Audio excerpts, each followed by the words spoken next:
Hi everyone, my name is Adarsh Mishra and आप देख रहे हैं यूथ नेशन कोडर्स। आज हम लोग बात करने वाले हैं अपने placement type MCQs in Python के पार्ट 26 के बारे में, जिसमें हम लोग आते हैं अपने सबसे पहले क्वेश्चन पे। तो what is the output of the following code. तो यहाँ पे हम लोग देख पा रहे हैं कि ट्रू इज इक्वल टू यहाँ पे पैरेंथेसिस बने हुए हैं एंड यहाँ पे मैं थोड़ा सा स्पेस दे देता हूँ एंड यहाँ पे लिस्ट बनी हुई है।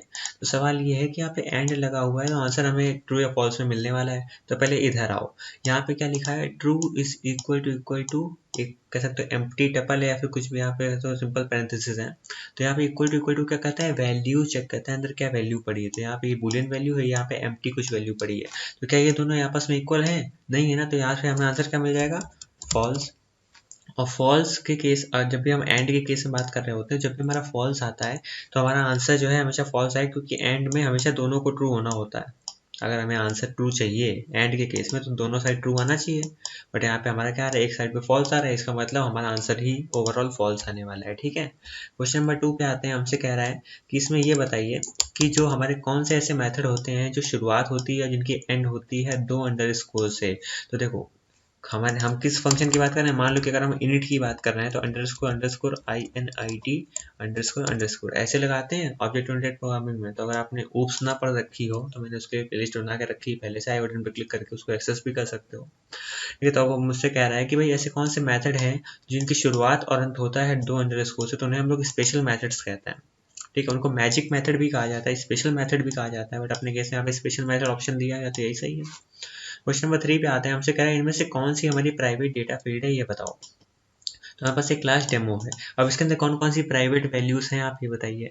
यहाँ पे लिखा है मेरा, यहाँ पे ये चीज लिखी है अंडरस्कोर ए, यहाँ लिखा है सेल्फ डॉट अंडरस्कोर बी। ये पूरा एक प्रॉपर सिंटैक्स है हमारे प्राइवेट डेटा का।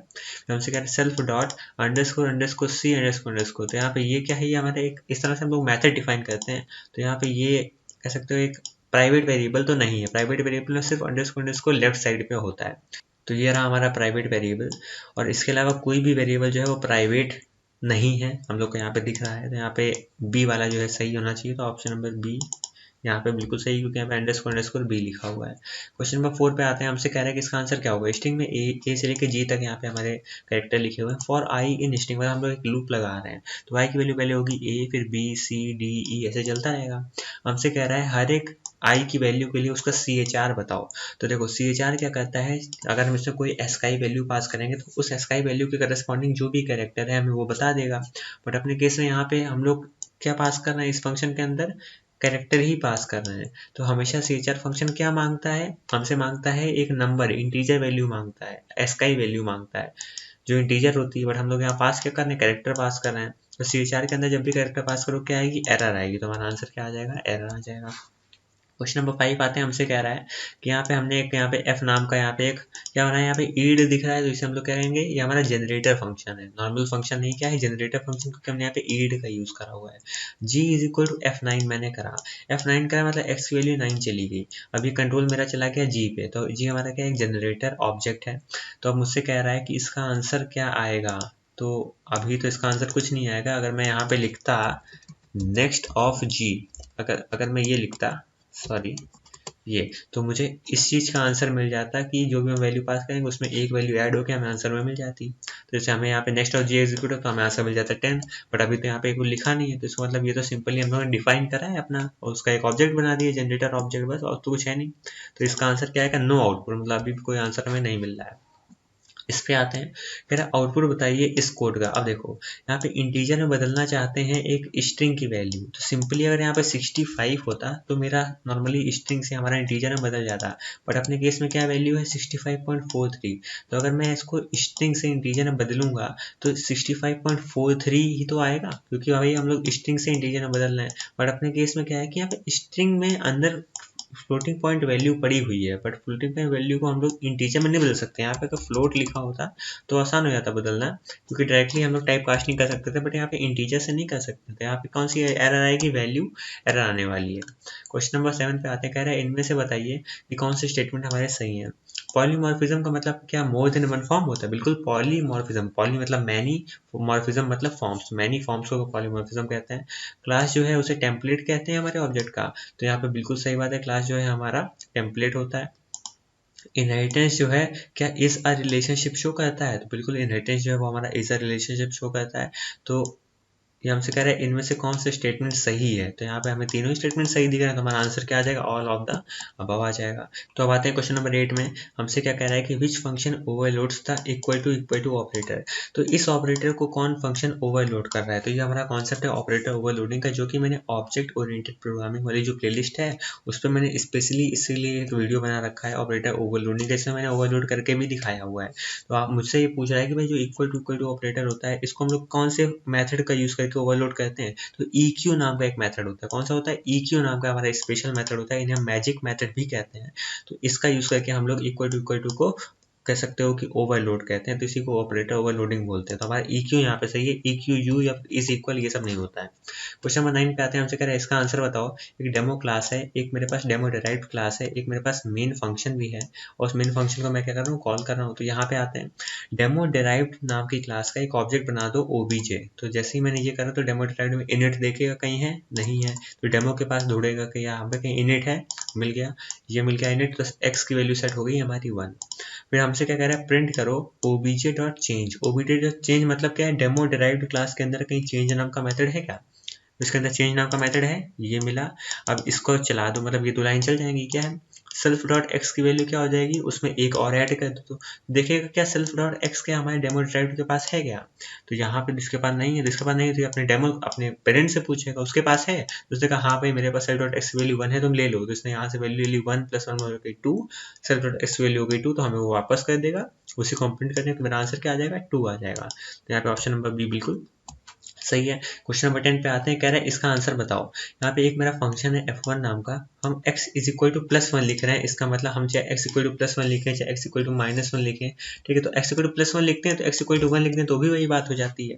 तो x = 1 लिखा है, f1 को हम लोग यहाँ पे कॉल कर रहे हैं, f1 को मैंने कॉल करा, x में वैल्यू 100 पड़ी है, तो ये जो x है ये क्या है, लोकल वेरिएबल है, और ये x क्या है, ग्लोबल वेरिएबल है। तो इस फंक्शन के अंदर कौन सा x चलेगा, ये वाले x की वैल्यू चलेगी, ना कि 1 चलेगा। तो हमारी वैल्यू क्या है, 100, हम उसको प्रिंट करें तो हमारा आंसर क्या आ जाएगा, 100। तो ऑप्शन नंबर बी बिल्कुल हमारा यहाँ पे सही हो जाएगा। क्वेश्चन नंबर यहाँ पे 11 पे आते हैं। हमसे कह रहा है कि जब भी हम एक वैल्यू असाइन करते हैं किसी वेरिएबल को किसी फंक्शन के अंदर, तो क्या उस समय वो वेरिएबल ग्लोबल वेरिएबल बन जाता है क्या, तो ऐसा नहीं होता है। जब भी हम किसी फंक्शन के अंदर किसी वेरिएबल को कोई वैल्यू असाइन कर रहे हैं, कोई वैल्यू उसको दे रहे हैं, तो वो जो है फंक्शन के अंदर है ना, फंक्शन के अंदर है, मतलब वो क्या है, लोकल वेरिएबल है, वो कभी ग्लोबल वेरिएबल नहीं हो सकता। तो हमारा इसका आंसर क्या आएगा, फॉल्स आएगा भाई, ये चीज जो भी इसने बोला है गलत है। क्वेश्चन नंबर 12 पे आते हैं। हमसे कह रहा है इनमें से बताओ कौन सा स्टेटमेंट आपका सही है। लिस्ट हमारा ऑब्जेक्ट है, बिल्कुल सही बात है। इंटीजर ऑब्जेक्ट है, ये भी सही है। फ्लोट हमारा ऑब्जेक्ट है, ये भी सही है। तो मैं हर चीज यहाँ पे से सही बोली, क्योंकि in Python everything is object. Question number 13 पे आते हैं। हमसे कह रहा है इसका आंसर बताओ। तो L1 नाम की लिस्ट है, इसमें 1 2 3, यहाँ पे लिस्ट के अंदर 4 पड़ा हुआ है। हमसे कह रहा है L2 = लिस्ट ऑफ L1। इसका मतलब एक L1 नाम की लिस्ट की बिल्कुल कॉपी बनी और यहाँ पे आके ऐसे आ गई। हमसे कह रहा है अब ये बताओ क्या L1 की आईडी और L2 की आईडी सेम होगी क्या, तो बिल्कुल नहीं होगी, क्योंकि हम लोगों ने यहाँ पे लिस्ट फंक्शन का यूज कर लिया है। तो यहाँ पे हमारा आंसर क्या आ जाएगा, फॉल्स। भाई ऐसा कभी पॉसिबल नहीं है, दोनों की आईडी अलग हुई। आईडी मतलब क्या है, मेमोरी में दोनों अलग अलग जगह पे सेव होंगे। क्वेश्चन नंबर 14 पे आते हैं। एग्जाम्पल क्या है मेरा, स्नो वर्ड है। कह रहा है एग्जाम्पल के थर्ड इंडेक्स पे s कर दो। तो ये कह रहा है 0 1 2 3, यहाँ w की जगह s कर दो। बट आप ये बताओ क्या हम लोग स्ट्रिंग में कभी वैल्यू चेंज कर सकते हैं क्या, नहीं कर सकते, क्योंकि स्ट्रिंग क्या होती है, इम्यूटेबल होती है। तो यहाँ पे स्ट्रिंग में और टपल में कभी वैल्यू भी कह सकते हो कि एडिट नहीं कर सकते, चेंज नहीं कर सकते। तो यहाँ पे हमारा इस जगह पे एरर आ जाएगा, कह देगा कि भाई यहाँ पे प्रॉब्लम आ रहा है। तो ऑप्शन नंबर सी हमारा सही है। क्वेश्चन नंबर 15 पे आते हैं। हमसे कह रहे हैं इसको सॉल्व करो। जब भी हमारे पास ऐसी कोई इक्वेशन होती है तो हमेशा याद रखो सबसे ज़्यादा पावरफुल क्या होता है, ये स्टार स्टार मतलब एक्सपोनेंशियल वाला। तो ये क्या होता है, सबसे पहले राइट से लेफ्ट चलता है। तो मैंने कह दिया कि भाई स्टार स्टार 2 है, तो 2 की पावर 2 पहले निकालो, तो ये आ गया 2 की पावर 4। फिर 2 की पावर 4 कितना होता है, 2 की पावर होता है 16। अब 4/16 सॉल्व होगा। 4/16 कितना होता है, 0.4 मतलब 1/4। 1/4 कितना, 0.25 समथिंग। तो 0.25 इसका आंसर आना चाहिए। तो ऐसा करते हैं, एक बार मैं इस चीज को चला के देख लेता हूँ, क्योंकि मैं पक्का श्योर नहीं हूँ। अगर मेरा मानना है 0.25 आएगा, सिर्फ 0.25 आएगा। हाँ, तो 0.25 आ रहा है। ऑप्शन नंबर ए बिल्कुल सही है। कॉन्सेप्ट वही है, जब भी एक्सपोनेंशियल होता है तो हम लोग राइट से लेफ्ट की ओर आते हैं। ठीक है, तो अब बात करते हैं इस क्वेश्चन के हमसे क्या कह रहा है कि what is the output of the following. यहाँ पे प्रिंट करना है सिंपली मुझे, तो लाइन से प्रिंट करते जाओ। कह रहा है पहले स्टार आएगा, तो मैंने कहा स्टार आएगा। मैं यहाँ पे आपको आंसर लिखता हूँ, फिर हम लोग बात चेक करेंगे। स्टार आएगा, कह रहा है कॉमा, कॉमा का मतलब एक स्पेस आ गया। फिर हमसे कह रहा है ABCDEF को सेंटर में रखो, 7 डिब्बे बना दो। मैंने कहा 1 डिब्बा, 2, 3, और इसको मैं और बढ़ा देता हूँ, रुको पहले फिर मैं आपको दिखाता हूँ। जैसे कि मैं यहाँ था, कॉमा आया, मैंने कहा स्पेस, अब इसके 7 डिब्बे बना दो। 1, 2, 3, 4, 5, 6, 7, 7 डिब्बे बन गए। मैंने कहा इसमें ABCDEF को रखो, वो भी सेंटर में। तो सेंटर वाला जब भी हम लोग फंक्शन यूज करते हैं और मान लो कि एक स्पेस या तो लेफ्ट साइड बच सकती है तो राइट साइड बच सकती है, तो हम इसको राइट साइड पे फेंक देते हैं। तो मेरा ABCDF कैसा आ जाएगा कि ये तो कॉमा वाला स्पेस था, इसके बाद एक स्पेस ये, फिर ABCDEF ये आ गया। फिर हमसे कह रहा है कि एक कॉमा और आया, तो मैंने कहा एक स्पेस यहाँ पे और मैंने दे दिया। फिर कहते हैं इसका स्टार है, मैंने कहा ये, तो ये जो मेरा पैटर्न है ये सही है। ऑप्शन नंबर मतलब बी यहाँ पे मैच कर रहा है मेरे ख्याल से, तो ये वाला सही होगा, मतलब ऑप्शन नंबर बी बिल्कुल सही होगा। तो यहाँ पे ऑप्शन नंबर बी जो है हमारा सही है। क्वेश्चन नंबर 17 पे आते हैं। हमसे कह रहा है कि इसका आउटपुट बताओ। इसका आउटपुट क्या है भाई, एक कोट्स के अंदर, क्या ये कुछ अजीब नहीं लिखा है, एक ये कोड है, एक ये कोड है। इसका मतलब ये जो है ये प्रिंट हो गया मेरा, प्लस एक स्पेस आ गया, उसका मल्टीप्लाई करना है 2 से। ये एक्सप्रेशन मुझे लगता है इसमें एरर आएगा, क्योंकि ये चीज़ जो है पॉसिबल ही नहीं है ऐसे लिखना। यहाँ पे एरर आनी चाहिए, हाँ, क्योंकि सिंटैक्स एरर मैं ऐसे ही समझ गया था। देखो, क्योंकि ये ब्रैकेट यहाँ पे ओपन हो रहा है, यहाँ पे बंद हो रहा है, अब उसके बाद ये ब्रैकेट का आएगा, है ना। तो यहाँ पे ब्रैकेट्स का प्रॉब्लम आ रहा है, और कोट्स को देखते हुए यहाँ पे ब्रैकेट जो है वो समझ ही नहीं पाएगा किसके। यहाँ पे दो खुल रहे हैं, दो नहीं खुल रहे हैं, यहाँ पे एक ही ब्रैकेट खुल रहा है और यहाँ पे 2 बंद हो रहा है, ये मैटर है। तो यहाँ पे आ जाएगी हमारी एरर। क्वेश्चन नंबर 18 पे आते हैं। हमसे कह रहा है if x equal to 15 and y equal to 12। जब भी हम इफ कंडीशन लिख रहे होते हैं तो x इक्वल टू यहाँ पे इक्वल टू यूज करते हैं। यहाँ पे हम लोग x इक्वल 15 नहीं लिख सकते, इसे असाइनमेंट कहते थे, यहाँ पे एरर आ जाएगी। ठीक है, क्वेश्चन नंबर 19 पे आते हैं। हमसे कह रहा है कि इसमें से आउटपुट बताएं आप इसका। तो मैंने कहा 3 इज ग्रेटर देन 4, क्या 3 बड़ा होता है 4 से? बिल्कुल नहीं होता है, फॉल्स। तो फॉल्स का नॉट क्या होता है, फॉल्स का उल्टा ट्रू। तो मेरा पहला आंसर आ गया ट्रू, ट्रू आ गया। हमसे कह रहा है 1 एंड 1 का आंसर मेरा 1 आता है, और ये मुझसे कह रहा है कि नॉट ऑफ 1, तो नॉट ऑफ 1 का मतलब नॉट ऑफ ट्रू, तो ट्रू का उल्टा क्या, फॉल्स। हमारा आंसर ट्रू फॉल्स आना चाहिए। एक बार इसे मैं इसको एक बार सेकंड वाले को मैं रन करके देखना चाहता हूँ, इसका फॉल्स आएगा अभी कि नहीं। मुझे उम्मीद है फॉल्स ही आएगा, तो फॉल्स आ भी रहा है, कोई परेशानी नहीं। 2 को फॉल्स कहाँ पे लिखा हुआ, ऑप्शन नंबर बी है, तो ऑप्शन नंबर बी बिल्कुल सही हो जाएगा। क्वेश्चन नंबर 20 पे आते हैं। कहता है इसका आंसर बताओ। मैं क्या बोल रहा हूँ कि आई की वैल्यू 2 है, ठीक है, और इसको इन्फिनाइट टाइम्स ये काम करते रहो करते रहो करते रहो। तो सबसे पहले आई की वैल्यू 2 है, क्या 2 को जब हम 3 से डिवाइड करेंगे तो आंसर 0 आएगा क्या? नहीं आएगा। तो हमारा 2 को प्रिंट कर दो और एक स्पेस दे दो। तो मैंने 2 को प्रिंट किया, एक स्पेस दे दिया। कह रहा है उसमें 2 और ऐड कर दो, तो आई की वैल्यू अभी क्या हो गई, 4 हो गई। क्या 4 को जब हम 3 से डिवाइड करें आंसर 0 आएगा क्या? नहीं आएगा। तो 4 को प्रिंट कर दो, एक स्पेस दे दो। तो यहाँ पे 4 को प्रिंट किया, एक स्पेस दे दिया। मुझसे कह रहा है इसकी वैल्यू 2 और बढ़ा दी, मेरी वैल्यू हो गई 6 हो गई। अब मुझसे कह रहा है क्या 6 को जब हम 3 से डिवाइड करते हैं आंसर 0 आता है? बिल्कुल आता है। तो कह रहा है ब्रेक कर दो, बाहर आ जाओ। मेरा आंसर क्या आ गया, 2 स्पेस 4 स्पेस, ये मेरा आंसर है। तो ऑप्शन नंबर बी बिल्कुल सही है। तो इस तरह से मेरे 20 के 20 MCQs हो जाते हैं हमारे placement time MCQs in Python के पार्ट 26 में।